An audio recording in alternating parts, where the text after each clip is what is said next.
Contacto con la región. Presenta Banco de Seguros del Estado. En Uruguay nadie te da más seguridad.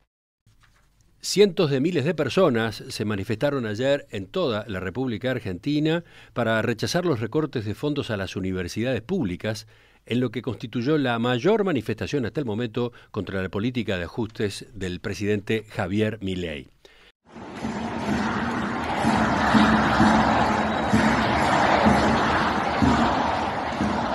En el caso de la capital argentina, se congregaron entre 100.000 personas, según la policía, y 500.000, según la Universidad de Buenos Aires. Otras decenas de miles protestaron en ciudades del interior, como Córdoba, Rosario y Mar del Plata, en una jornada pautada por la consigna en defensa de la educación universitaria pública y gratuita. Los manifestantes levantaban libros en señal de protesta, así como carteles que decían Milei o educación, o la universidad luchando también está enseñando, y viñetas de la emblemática tira cómica Mafalda. En las principales ciudades del país, estudiantes, egresados y docentes de las 57 universidades nacionales de gestión estatal marcharon en defensa de la educación pública y gratuita, según se enfatizaba. Recordemos, las universidades se declararon en emergencia presupuestaria luego de que el gobierno resolviera prorrogar para este año el mismo presupuesto que recibieron en 2023, pese a que en el medio ha habido una inflación interanual que en marzo rozó el 290%. El reclamo consiguió un consenso que se extendió incluso a sectores dialoguistas con el oficialismo libertario, desde la Unión Cívica Radical hasta el Partido Justicialista, pasando por la Coalición Cívica, el Frente Renovador y el Frente de Izquierda y de los Trabajadores, dijeron presente. Desde el sector gremial, la CGT, las dos vertientes de la CTA y grupos piqueteros que integran la UTEP y el Polo Obrero se sumaron al llamado, al igual que los gremios docentes, SUTEBA y ADEMIS.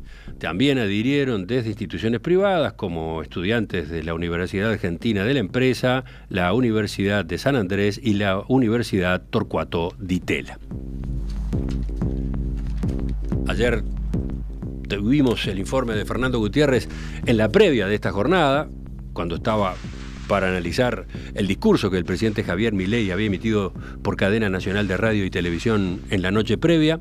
Vamos a tener ahora un segundo enfoque con Fernando sobre cómo se dieron las cosas, este lado B de esta pulseada de las últimas horas.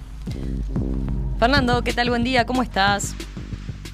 ¿Qué tal, Romina? ¿Qué tal, Emiliano? Y audiencia de Perspectiva. ¿Cómo les va?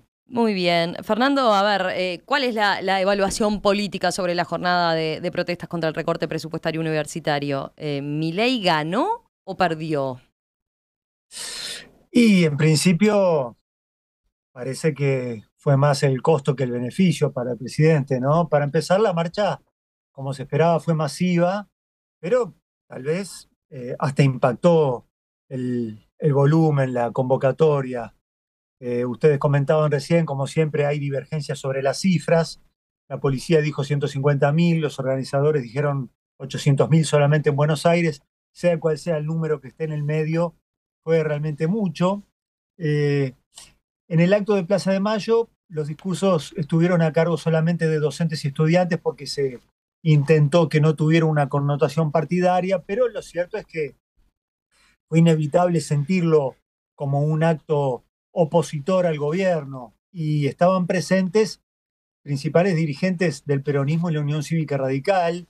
Incluso en un momento la marcha pasó frente a las oficinas de Cristina Kirchner, el Instituto Patria en el centro de Buenos Aires, que queda cerca del edificio del Congreso, y ella salió a saludar, con lo cual resultó inevitable que haya sido una especie de reivindicación de toda la dirigencia política opositora, ¿no?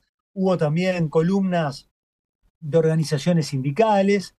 El gobierno intentó desestimar el acto como una expresión que realmente no representaba realmente a la comunidad universitaria y que había sido cooptado por la oposición. Pero la realidad es que los primeros análisis políticos apuntan a una jornada de derrota política para Milei. Hasta ahora cada vez que había un conflicto, la sensación que daba era que el presidente salía fortalecido. Por ejemplo, cuando él se había peleado con los gobernadores provinciales por los fondos fiscales, las encuestas después revelaban que no perdía apoyo popular en las provincias con cuyo gobernador se había peleado, ¿no? Y al presidente le gustaba hablar de lo que él llama el principio de revelación, que quería decir que cuando una propuesta suya era rechazada, no lo consideraba una derrota propia, sino una especie de victoria política, porque quedaba revelado ante la opinión pública quiénes eran los que tenían intereses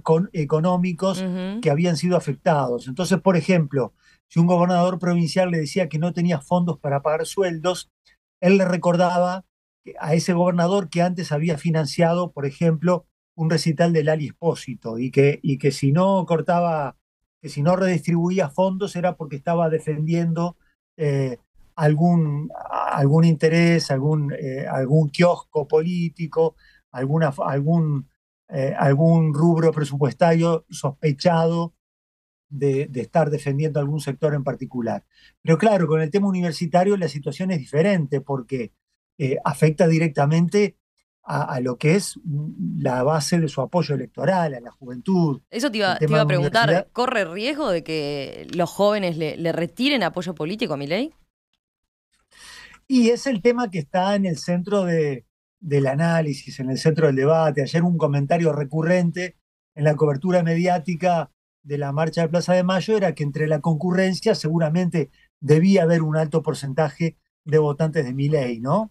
Pero además, cuando uno mira los números fiscales que había presentado el presidente el día anterior, claro, queda esa sensación de que fue mayor el costo político que el beneficio fiscal, porque dentro del presupuesto el rubro universitario representa apenas 3,5% de todo el gasto público primario.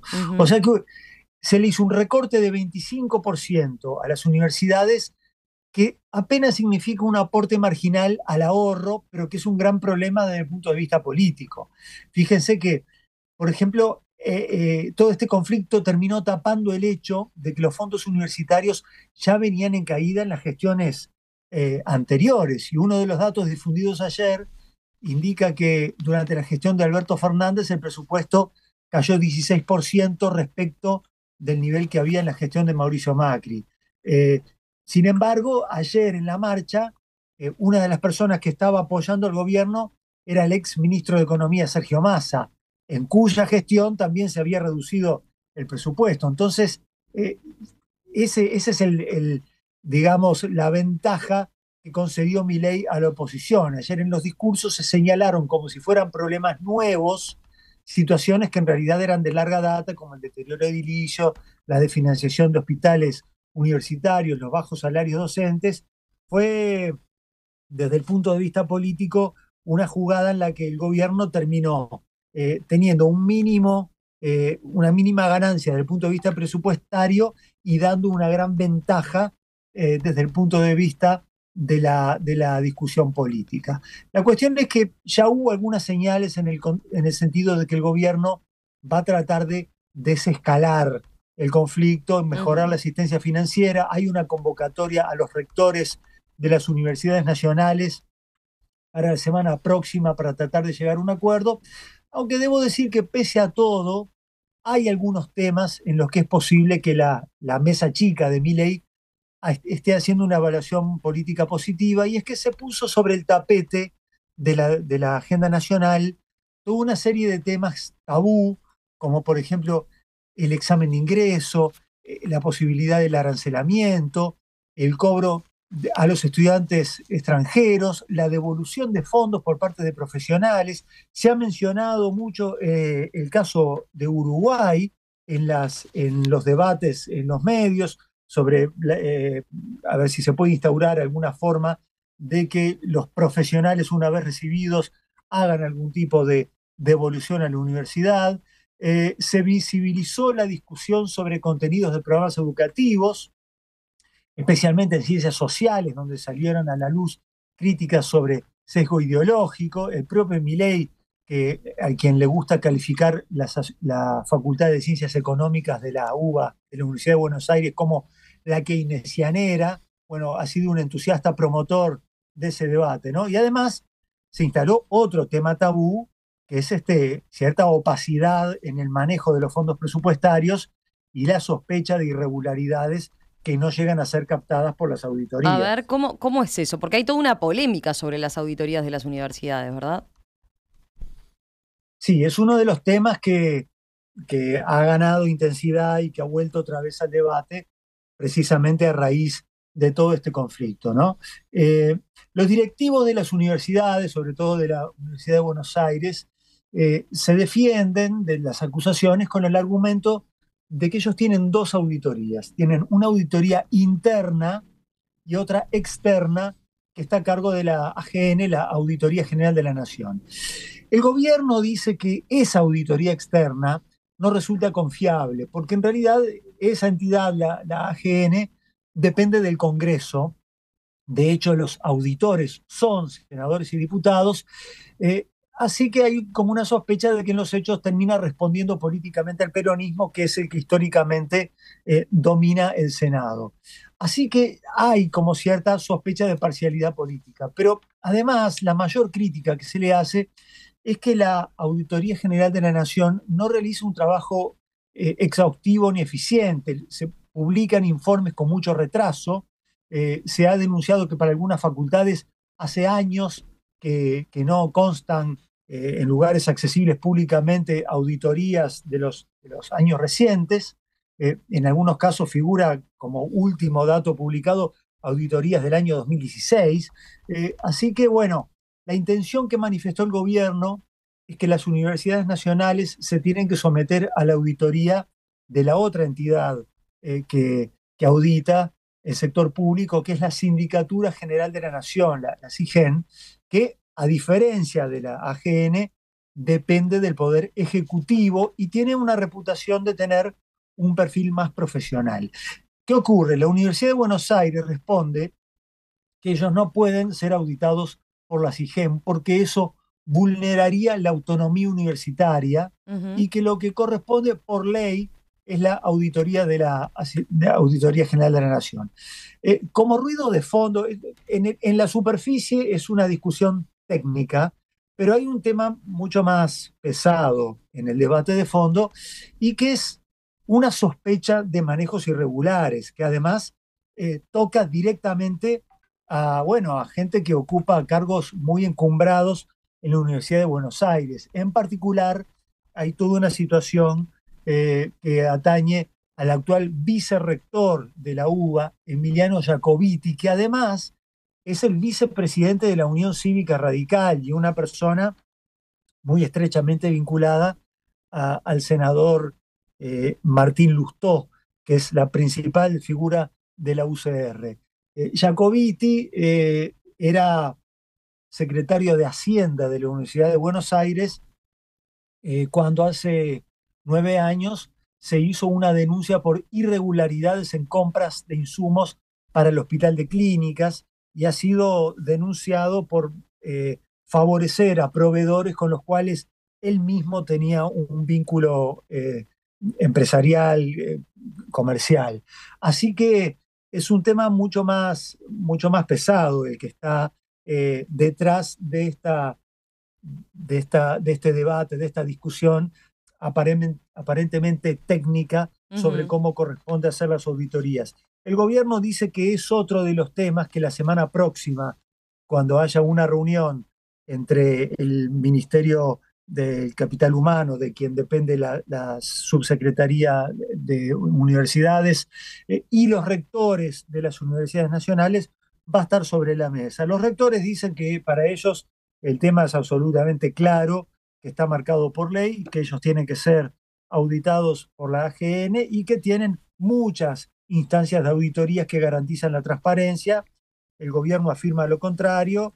Se podría decir que una de las victorias parciales que ha tenido el gobierno en esta discusión es que el tema de la auditoría y esa cierta sospecha sobre una opacidad en el manejo de los fondos quedó instalado en la discusión mediática y en la discusión política. Fernando, gracias como siempre por este análisis. Quedamos atentos a las novedades del otro lado del Río de la Plata. Te mandamos un abrazo. Chau, chau. Chao, hasta cuando quieran.